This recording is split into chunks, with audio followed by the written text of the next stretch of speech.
23 KG গাঁজা সহ এক পাচারকারীকে গ্রেফতার করল পুলিশ। ঘটনায় চাঞ্চল্য ছড়িয়েছে ফাঁসি দেওয়ার মোহাম্মদ বক্স মোড়ে। কোচবিহার থেকে বালুরঘাট নিয়ে যাওয়ার পথে বাইক সহ গ্রেফতার হয় ওই যুবক। জানা গিয়েছে, গভীর রাতে নিয়মিত পুলিশি টহলদারির সময় ফাঁসি দেওয়া থানার অন্তর্গত মোহাম্মদ বক্স মোড়ে সন্দেহভাজন এক ব্যক্তিকে বাইকে আসতে দেখেন পুলিশ কর্মীরা। বাইক থামিয়ে প্রশ্ন করায় তার কথাবার্তায় অসঙ্গতি ধরা পড়ে। সঙ্গে একটি প্লাস্টিক মোড়া বড় প্যাকেট থাকায় পুলিশের সন্দেহ বাড়ে।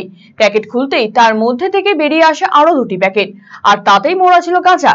ফাঁসি দেওয়া থানার পুলিশ দক্ষিণ দিনাজপুরের পতিরামের বাসিন্দা রাজদীপ প্রামাণিক নামে ওই যুবককে বাইক সহ গ্রেফতার করে। পরে ওজন করে দেখা যায় 2টি প্যাকেটে মোট 23 কেজি গাঁজা রয়েছে। প্রাথমিকভাবে পুলিশ মনে করছে ধৃত ওই যুবক কোচবিহার থেকে বালুরঘাটে বিক্রির উদ্দেশ্যে গাঁজাগুলি নিয়ে যাচ্ছিল।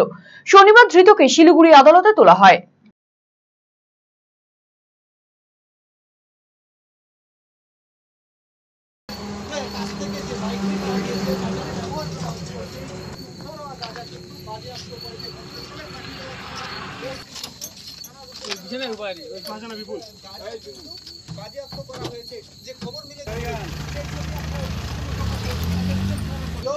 যে খবর আমাদের কাছে রয়েছে তাতে কিন্তু আজকে ব্লক রেট ছিল, ঠিক আছে, প্রিভেন্টিভ কিছু দেখেন যদি তোলা না গাজাটা দেখবো It X 30707